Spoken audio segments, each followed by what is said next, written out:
delivery that came in, that jack back in to Akshar Patel. Bharat और बांग्लादेश के बीच में खेला गया था एक ऐसा वनडे मैच जिस मैच में बांग्लादेशी गेंदबाजों ने भारतीय टीम की बैटिंग लाइनअप को पूरी तरह से हिला करके रख दिया था।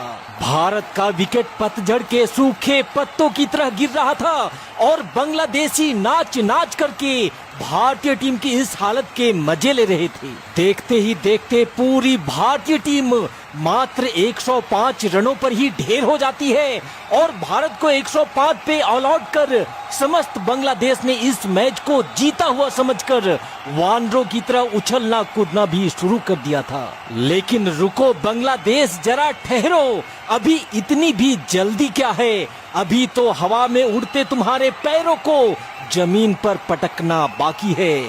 सांस रोक देने वाले इस मैच का पूरा नजारा मैं आपको दिखाऊं, उससे पहले मैं चाहता हूं कि इस वीडियो पे आप एक लाइक देकर भारतीय टीम के सपोर्ट में आखिरी तक वीडियो में हमारे साथ बने रहें। स्वागत है आप सभी साथियों का शेरे बंगला नेशनल स्टेडियम मीरपुर से, जहां बांग्लादेश ने जीता है टॉस और भारत को पहले बल्लेबाजी करने का दिया है निमंत्रण। पहले ओवर की पहली गेंद रोबिन उथप्पा के पैरों से टकराकर फाइन लेग की तरफ गई है गेंद। लेग बाय के इस एक रन के साथ खुलेगा भारतीय टीम का खाता। ओवर की अगली गेंद जो सीधा रहाणे के पैड से जा टकराई है, एलबीडब्ल्यू की जोरदार अपील और इसी के साथ विकेट। अजिंक्य रहाणे बिना खाता खोले वापस लौटेंगे पवेलियन और मात्र एक रन पे भारत को पहला झटका लगता हुआ। फिलहाल पारी का चौथा ओवर जारी है, जिसकी तीसरी गेंद को उथप्पा ने कलाइयों के सहारे बड़ी ही खूबसूरती के साथ फाइन लेग की तरफ मोड़ दिया है। पहला चौका भारतीय पारी का उथप्पा के बल्ले से आता हुआ। उथप्पा एक बार फिर से तैयार हैं, सामना करेंगे तास्किन अहमद की अगली गेंद का, जिसे उथप्पा ने इस बार पॉइंट की दिशा से निकाल दिया है। गेंद गैप में है, मिल जाएगा एक और चौका।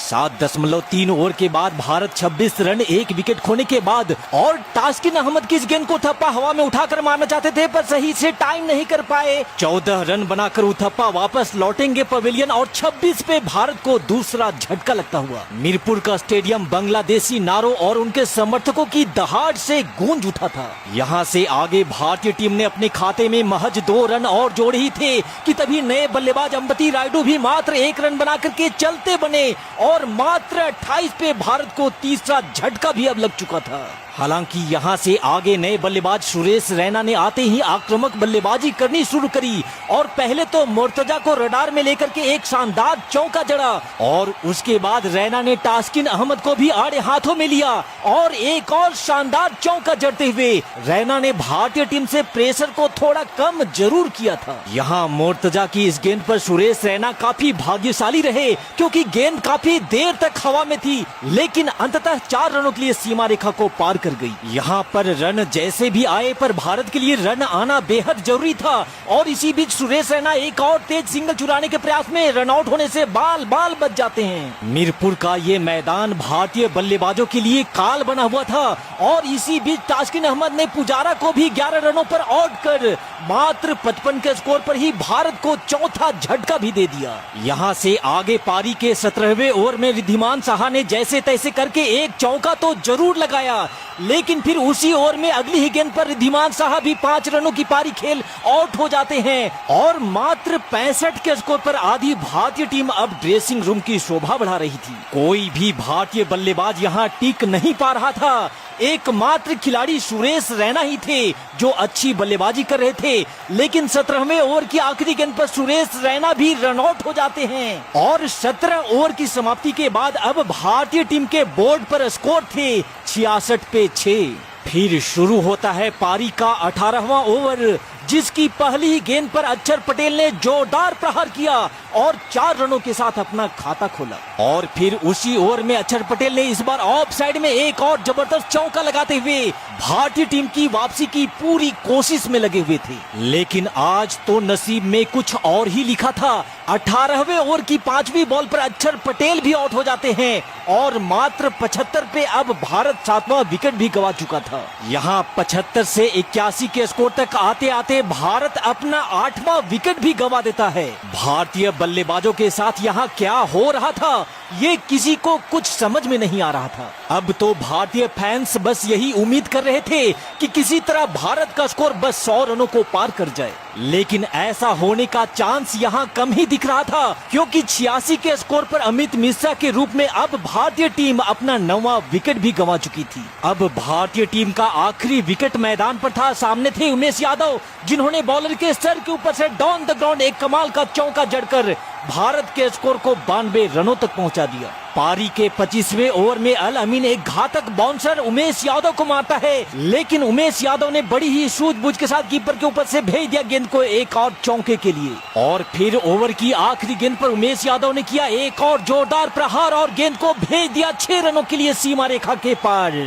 इस छक्के के साथ अब भारत का स्कोर 100 रनों को पार करता हुआ 104 रनों तक का पहुंचा था। लेकिन फिर 26वें ओवर की तीसरी बॉल पर उमेश यादव भी आउट हो जाते हैं और इस तरह से पूरी भारतीय टीम मात्र 105 रनों पर ही सिमट जाती है। मीरपुर के स्टेडियम पर जगह जगह पर लहराते बांग्लादेशी झंडे और बांग्लादेशी खिलाड़ियों का एटीट्यूड ये बता रहा था कि बांग्लादेश बड़ी ही आसानी से इस रन को चेज कर मैच जीत जाने वाला है। लेकिन तब बांग्लादेश को कहां पता था कि उनका पाला बाप से नहीं बल्कि दादा से पड़ा था। बांग्लादेश की बल्लेबाजी शुरू होती है और पहले ओवर की पहली गेंद पर ही चौका लगाकर मानो बांग्लादेश ये दिखाना चाह रहा था कि वो लोग इस मैच को 15-20 ओवर में ही खत्म कर देंगे। लेकिन अगली ही गेंद पर मोहित शर्मा ने तमीम इकबाल को विकेट के पीछे कैच करवा ख्वाब में डूबे बांग्लादेशियों को सपने से जगा दिया।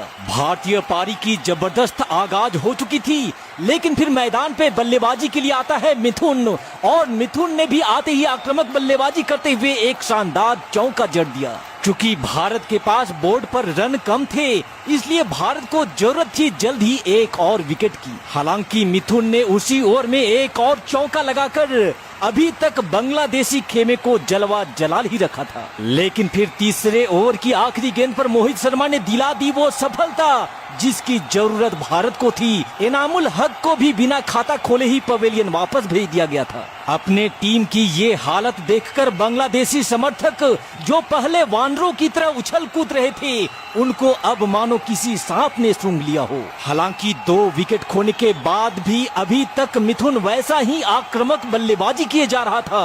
उमेश यादव की गति का इस्तेमाल करते हुए मिथुन ने बैक टू बैक 2 चौके जड़ डाले थे। दूसरी छोर पर मिथुन का साथ दे रहा मुशफिकुर, जो पहले तो संभल कर बल्लेबाजी कर रहा था, लेकिन शायद अब उसे भी मैच जल्दी खत्म करने की जल्दबाजी हो गई थी। यहाँ पारी के 9वें ओवर में मिथुन ने एक और बार गेंद को सीमा रेखा के बाहर भेजा और 4 और महत्वपूर्ण रन बांग्लादेश के खाते में जोड़ दिए। बांग्लादेश के ये दोनों बल्लेबाज बड़ी ही बेरहमी से भारतीय गेंदबाजों को पीटे जा रहे थे।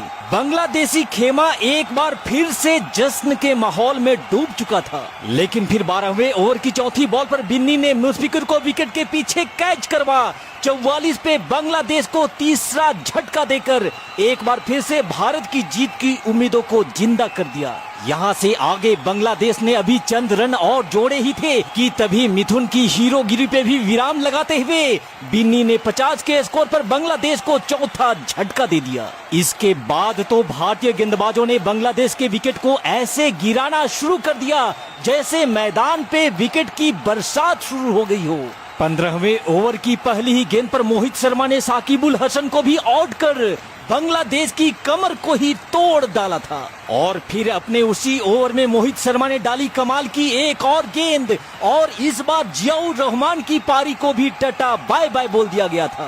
भारतीय टीम की बल्लेबाजी की मजाक उड़ाने वाले बांग्लादेशी खिलाड़ियों को अब उनकी औकात समझ में आ चुकी थी। बांग्लादेश पे अगला प्रहार एक बार फिर से बिन्नी ने किया और मोर्तजा के रूप में 56 के स्कोर पर बांग्लादेश को 8वां झटका दे दिया। इसी बीच बिन्नी की एक और कमाल की गेंद और एक और विकेट। क्या कमाल की गेंदबाजी करी है बिन्नी ने। मात्र 4 रन देकर 5 विकेट लेकर यहाँ पर बिन्नी ने बांग्लादेशी समर्थकों को माथा पीटने पे मजबूर कर दिया था। और फिर बांग्लादेश के आखिरी विकेट को भी बिन्नी ने ही ढाहा और इस तरह से भारतीय टीम का मजाक उड़ाने वाले बांग्लादेश को मात्र 58 रनों पर ही ऑल आउट कर दिया जाता है और इस लो स्कोरिंग मैच को भी भारत 47 रन से जीत लेता है। बांग्लादेश को सबक सिखाने वाली भारतीय टीम का ये जवाब अगर आपको पसंद आया हो तो इस वीडियो पे एक लाइक जरूर दीजिएगा।